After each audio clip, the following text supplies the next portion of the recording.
Akasema pastor, mimi sasa mke wangu simuelewi. Akasema kwa nini? Akasema mke wangu hajawahi kunianza kuniomba. Mimi ndio wa kumwanza kila siku. Mimi ndio najibu naomba. Naomba. Yeye hajawahi tu, tuna mwaka kama wa 5 hivi. Ni mimi tu ndo naanzisha mechi. Hivi mke wangu ananipenda kweli? Nikamwambia kijana, msome mke wako. Wako wanawake ambao ndivyo walivyo. Yaani yeye anaona akikwanza kama umalaya, akikwanza kama vile muhuni, akikwanza kile. Yaani kuna wanawake ambao bado hawajafunguka akili zao, lakini hawajui. Sisi wanaume ukinianza nafurahi. Najisikia raha. Yaani ukinianza ukasema nataka. Yaani najisikia kwamba nimechokozwa.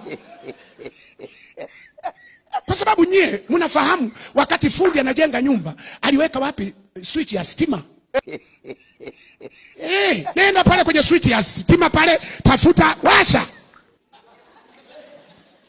Sasa mpaka yeye mwenyewe akwambie switch iko hapa, switch iko pale. Wewe mume wako umekaa naye miaka 5, miaka 10, hujui hata fundi Mungu wa mbinguni, fundi study.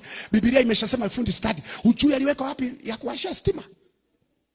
Wanawake mlio najua wote mko kwenye ndoa. Wangapi wanajua fundi aliweka wapi switch? Mnajua switch, mume wako switch iko wapi?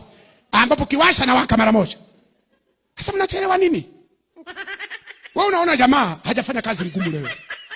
Amepumzika, yuko na nguvu. Unamwacha tu usiku. Kama kweli amechoka, unajua kabisa huyu anaanza kukoroma kama generator, kanisa amechoka huyu.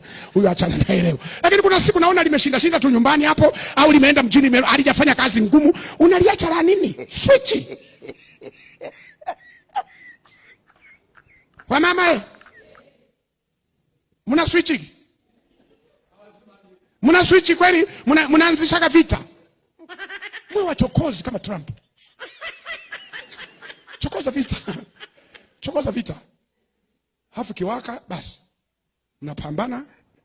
Atakuja Kofi Annan, anasuluhisha, yanaisha, mnalala.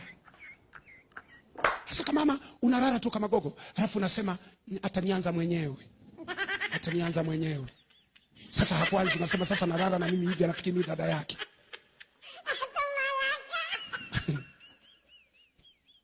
Hallelujah.